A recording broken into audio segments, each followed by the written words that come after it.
Hey there, everybody. It's Jacob here, back for week 2, day 2 content. And today we are going to be going over the 3 contracts, Kibble, Kitty Items, and Kitty Items Market, that's in the project that you downloaded off of DappStarter yesterday using the Fast Floward Foundation. So you're probably wondering what any of these kitty items or Kibble means, and hopefully this video will answer that along with how it's implemented at the contract level with these 3 contracts. So in this video, we're not going to be going over any of the transactions, any of the scripts, or any of the JavaScript or front end that actually gets our Dapp running, which you saw yesterday in one of the quests. All we're going to be doing is going through these 3 contracts. And so before we even start, I kind of want to give you a project overview of what kitty items even means. So kitty items is a popular example in the Flow ecosystem, and it's usually used a lot by the Flow team to help developers who are interested in Cadence get to know the Cadence programming language and the Flow blockchain in general. And so I've sort of laid out a simple example of what the kitty items looks like in our Fast Floward Foundation. And I've modified the kitty items project a lot because I wanted to make it more understandable for you guys. And also I believe that, if I slapped comments everywhere, hopefully it would help you understand. So this is kind of a simple project overview. So the Kibble contract, what Kibble is it's a fungible token or a currency.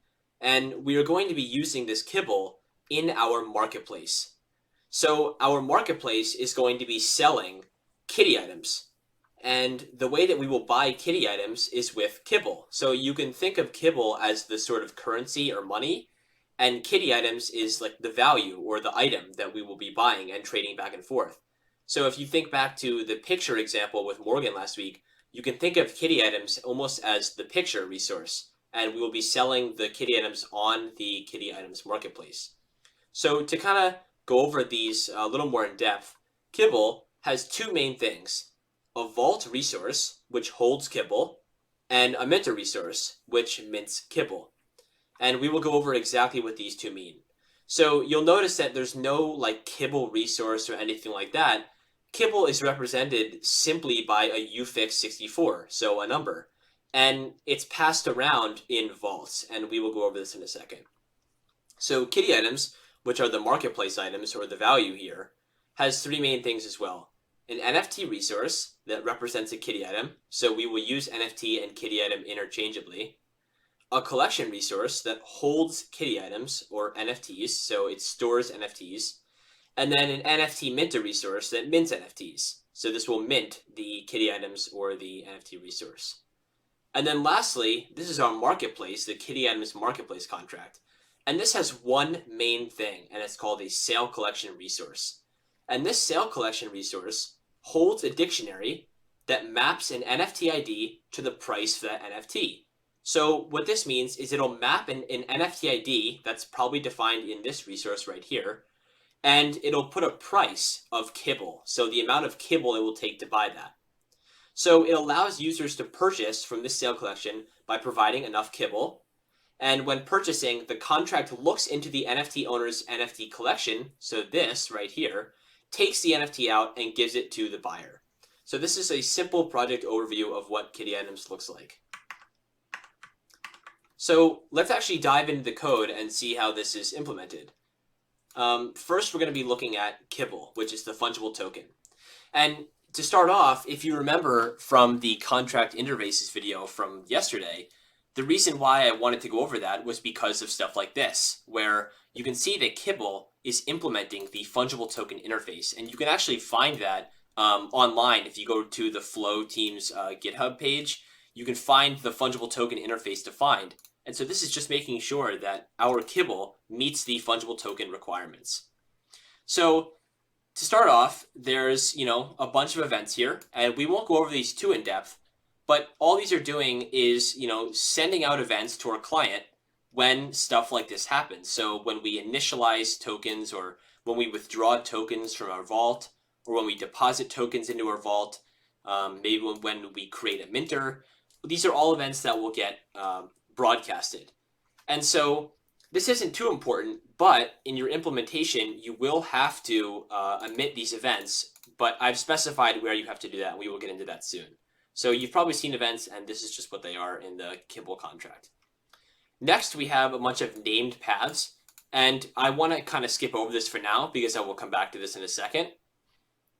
So here we kind of start getting into the important stuff. So we have a total supply, which is a UFIX64, and these are all the total supply of kibbles in existence. So you'll see that throughout these contracts, there's a crap ton of comments, and that's on purpose, and that's to hopefully get you to understand these. If you find this video boring, you can, of course, just read these comments, or hopefully these will help you even after the video is over to give you some extra information. So then we get into a vault, and this vault implements 3 interfaces that are defined in that contract interface. So hopefully all this is coming back to you from yesterday and last week with Morgan. So it implements a fungible token provider, a fungible token receiver, and a fungible token.balance. And what these 3 specify pretty simply is fungible token makes sure, fungible token.provider makes sure that we have a withdraw function, fungible token.receiver makes sure that we have a deposit function down here, and fungible token.balance just make sure that we expose this balance field to anyone that wants to read it. So this vault is going to be storing kibble. Now inside this vault, we have a balance. And so this is the total balance of this vault.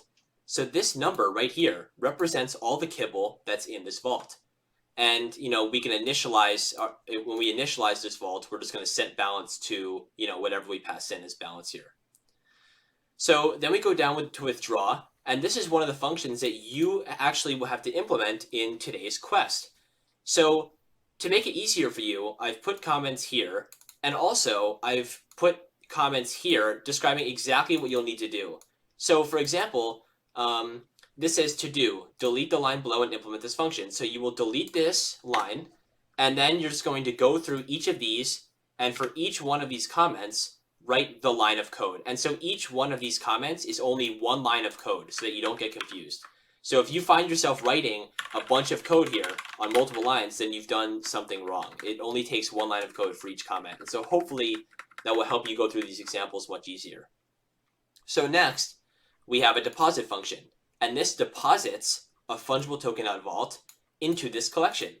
So somebody that wants to give us kibble will have to give us a vault, and we will take the kibble out of this vault and put it into our own. And so you will also have to implement this deposit function. Then we have a destroy, which simply just destroys the kibble. So next we have a create empty vault, and this just returns a vault resource. So, much like the printer from last week, this is just creating a vault resource and returning it to the transaction, or whoever called that transaction. And so this is just so that they can store kibble in their account. Lastly, we have the public resource minter. And what this is just a resource called minter that only this contract account will have. So if you go down to the init function, you'll see that we're saving this minter to account storage, so no one else can get this minter except for this contract. And what this is going to define is a function called mint tokens that will take in an amount and return a kibble.vault that has that amount in it. So you will also have to implement this function. So for day 1, there's only 3 functions you have to implement, and I've commented them each here so that hopefully this will make more sense to you. And this is all of kibble. Now, I told you that I would come back to the vault storage paths that we saw up here, these ones, the named paths.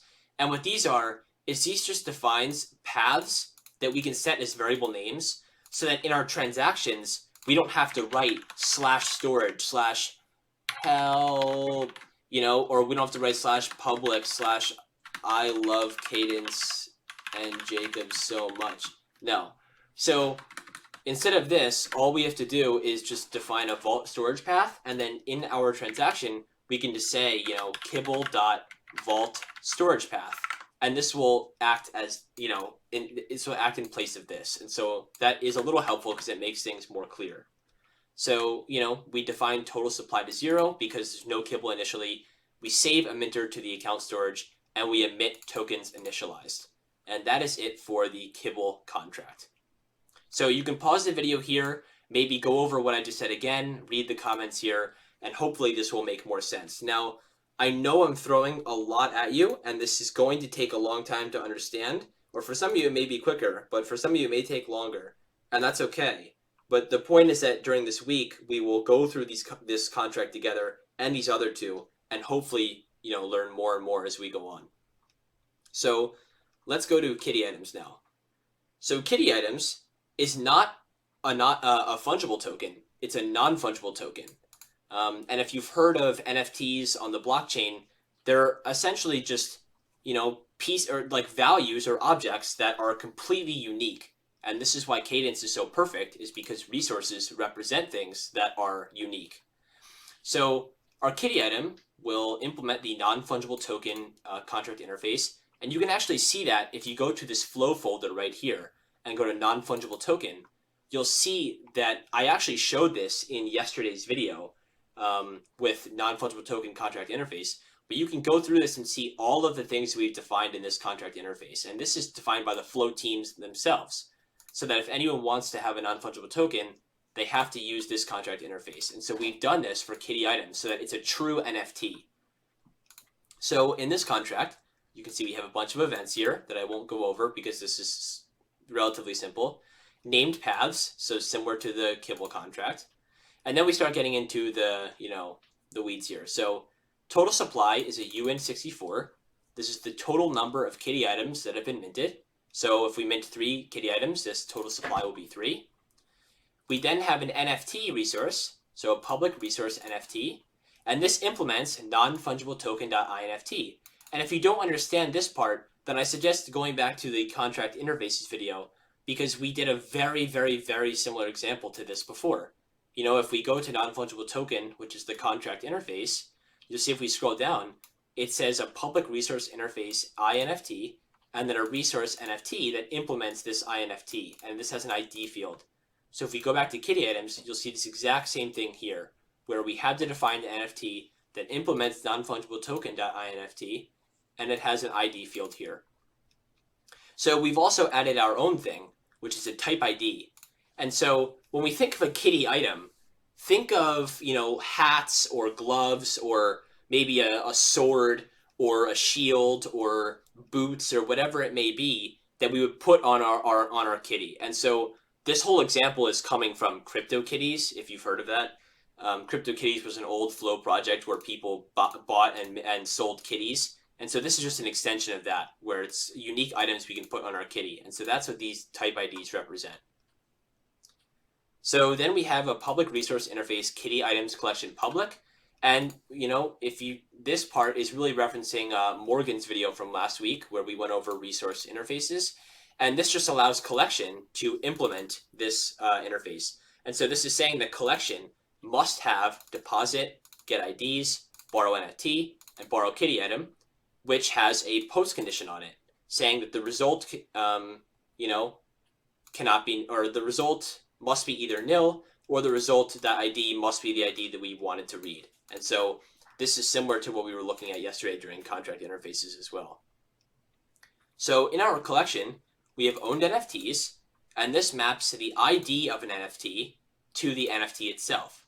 So for example, if we have an NFT with ID 5, it's going to map an NFT with ID 5 to the NFT itself. So this would be 5, and this would be that NFT that has the ID of 5. Then withdraw, and withdraw takes in an ID, which will be this right here. So let's say 5, and it will return that non-fungible token. So it will take it out of this dictionary. So this should be similar to what we saw with stuff like pictures last week and the picture collection. Then we have deposit, which takes in, a token, which is a non-fungible token, NFT, and this just deposits this into our owned NFTs dictionary. Next, we have get IDs, and this just returns all the NFT IDs that are in our collection. Hint, you will be using this at some point. We have borrow NFT, and what this does is this just returns an NFT reference from our owned NFTs dictionary, so that we can maybe read some fields on it and stuff like that. But I will say that these two are probably not that important. If you're getting stuck on these, you can always ask me in the Burning Questions channel, but these two aren't that important. I would say that you're probably not going to be using these that much, but it is cool to understand how we can borrow references from a dictionary and return them so that maybe our script or transaction can read values from them. And borrow kitty item is very similar to borrow NFT, but instead of returning a non-fungible token.nft, we return a kitty items.nft. And you might be thinking, well, what's the difference, right? Isn't an NFT the same thing as a kitty item? And the answer is, well, no, because non-fungible token.nft only has an ID field, right? If we go to non-fungible token and we look at NFT, it only has an ID field. But a kitty items.nft actually implements that NFT that we just looked at, but it also defines a type ID that we can read. So if we have a kitty items.nft, we can read both. All right, let's keep going. So then we have a create empty collection. All this does is return a non-fungible token.collection. An NFT minter. All this does is define a mint NFT function that takes in a recipient. So this is whoever wants this NFT or whoever we are minting this NFT to will pass in a non-fungible token.collection public, and it will deposit this NFT into the recipient account, or a type ID. And a type ID, and this type ID is like maybe 1, 2, 3, 4, whatever number it may be, and just think of those as mapping to like a sword, a shield, a hat, whatever it may be. Then I'm going to skip over fetch because this is kind of an irrelevant function. I honestly don't know why this is included in this contract, because you can simply just access a kitty items NFT with this function here. So I'm not going to go over this because it's very confusing and you won't ever end up using this. But if you're curious, all it does is just gets a kitty item reference from someone's collection. Lastly, we have an init function here, and this just sets our named paths so we can use these in the transactions and scripts. And I will note that you will be using these a lot, during when I, have you writing transactions and scripts tomorrow. So then we have a self.total supply, which is 0. And lastly, we just store a NFT minter, which is also just mints kitty items to this account's storage, and then we emit contract initialized. So this is the kitty items contract. And again, I really encourage you to maybe watch this video multiple times because I know I'm going through this very quickly, and it might be difficult to grasp at first. Yeah, I know it definitely was for me. But lastly, we're going to go over kitty items market. So kitty items market gets a little confusing because we start importing a lot of stuff here. And the reason we're doing this is because, well, we're using kitty items as our value or objects, and we're using kibble as our currency. So we have to use both of these contracts. So inside kitty items market, we have a bunch of events that, are pretty self-explanatory. Something's for sale, NFT was purchased, sale withdrawn. We have some named paths here. And then we start getting into the main, the bulk of this. So if we go back to our diagram here, you see that kitty items marketplace contract has a sale collection resource. And this is what we are looking at here. So a sale collection resource that implements sale public. And what sale public is this interface right here that defines that says that this resource interface is saying that whatever implements this, which is sale collection, has to have a purchase function, which we do down here, right here. Then it says that we have to have an ID price and a get IDs. And we'll see that if we scroll down, that sale collection has both of those as well. So we've correctly implemented our resource interface. Now, what sale collection does is think of it as a almost like a personal marketplace for every account. So for whichever account wants to, sell their own kitty items, they have to have a sale collection. And what they can do is, they have the sale collection, and this sale collection stores 3 fields. And 2 of them may seem a little confusing because you're like, owner vault, that's storing a capability. What is that? And why is owner collection storing a capability? What does that mean? Well, what this means is, so when each person or each account gets a sale collection, they're going to pass in their kibble vault that is restricted by the fungible token receiver, so that this capability can only receive kibble. It cannot give, only receive, because of this right here. and a owner collection. And this is a capability to the owner of this sale collection's kitty items collection. And so the reason we have these here is, if you haven't guessed already, it's because when we put our kitty items up for sale in this collection and someone buys from it, we will deposit into this capability that's already here and take the kitty item out of the owner collection, which is right here. And I'll show you how this works. So inside the list for sale function, we are specifying an item ID and a price. And so notice that when we list a kitty item for sale, we aren't actually passing in that kitty item to go to this sale collection. All we're doing is passing in the item ID that the kitty item has for sale and the price that it should be. And so in our list for sale function, we're saying that the price must be above 0, obviously, and we're using a precondition to do that. And then we're saying, inside owned NFTs, which is self.ownercollection.borrow.getIDs. So what this is if we scroll up to self.ownercollection right here, we're borrowing this capability and checking the IDs that it actually has. So what we're doing here is we're checking to see var owned NFTs self.collection.borrow.getIDs, if those IDs in the collection contains this item ID that we have here, then it's okay. So we can say, let's list it for sale and emit for sale. Now notice, if we had, let's say, kitty items with ID 0 and 1 in our collection, and we tried to list the kitty item with item ID of 2, this would not work, right? It would not list it for sale because we don't have it. So when we go down to purchase here, you'll see we pass in an item ID we want to purchase, a recipient, which is simply a kitty items.collection, right? And so this is so that when this recipient buys the kitty item, we'll deposit into this reference, and buy tokens. And buy tokens is a vault. So the buyer will have to pass in a fungible token.vault, which we can get in the Kibble contract by going to your vault and doing .withdraw. Notice that this is a fungible token.vault, and then pass that in here as buy tokens. And so in purchase, we're checking buy tokens that is instance. We can use this as a pre-check of type Kibble.vault. So we're making sure that this buy tokens, which we specify as a fungible token.vault, because that's what Kibble returns when we withdraw, we're saying, okay, make sure that this is a Kibble.vault, not a flow token or any other fungible token. Then we're saying, make sure that the item is actually up for sale, and then make sure the buy tokens, which is the vault we passed in, has a balance that's greater than the price of this kitty item. So that meaning we've passed in enough to buy it. So let's scroll down a bit. And this is the price of the kitty item.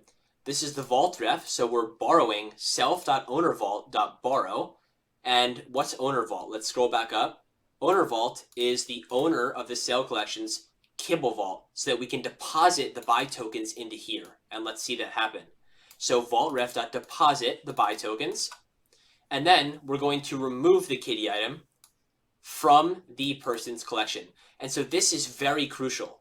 So we never went into the person's, or at least the person who owns this sale collection, they didn't pass in the kitty item for sale, right? They just passed in an ID that we saw up here. So where does this actual withdrawal step happen? When are we actually taking the kitty item out of the collection? Right here. This is when we're withdrawing the kitty item from the self.owner's kitty item collection that we defined right here. So, and then we're unlisting the sale because we purchased it.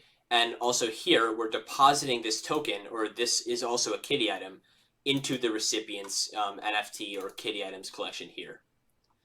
Then we just have two simple functions. One's called ID price, one's called get IDs, and these just return information about, some kitty items that are up for sale, which one's for sale, how much does it cost, stuff like that. And then we're going to create a sale collection, or this function is called create sale collection. And what this does is, if we go back up to our sale collection, it has three things: for sale, right here, an owner vault, and an owner collection. And so if we scroll down here, you'll notice that we actually have to initialize these things, right? We have to pass in the owner vault and pass in the owner collection as well. And then we can simply set them here in the init function. Lastly, we just set some named paths, and this concludes the review for the 3 contracts. Now, I know I've said this multiple times at this point, but this is going to be a lot to take in, and I don't expect anybody to be able to understand all 3 of these contracts right off the bat, which is why all of your week 2, day 2 quests are only going to be in Kibble. So I'm trying to get you to understand what Kibble does by having you implement 3 functions: withdraw, deposit, and then mint tokens. And hopefully this will help you understand Kibble, which will then help you understand these 2. And once you get a basic idea of these 3, then you're really set. But I still don't expect you to have a full understanding of all 3 of these contracts, even by the end of the week. I just want to introduce them to you so that hopefully throughout this week we can learn it together, and so that you can ask a bunch of questions, either DM me or in the Burning Questions channel. Other than that, this concludes the contract review. And when you're doing the quests for today, make sure that when you go through these comments that I wrote, each line that corresponds to this comment, for example, add a precondition, that is just one line, right? Or, in this case, a precondition will be multiple lines just because of how it looks. But, for example, when we update kibble.totalsupply, make sure that this is just one line of code that you write here. Make sure that it's not multiple lines of code that you're writing, everywhere. So, good luck in your quests, and if you have questions, of course, feel free to ask. Thank you.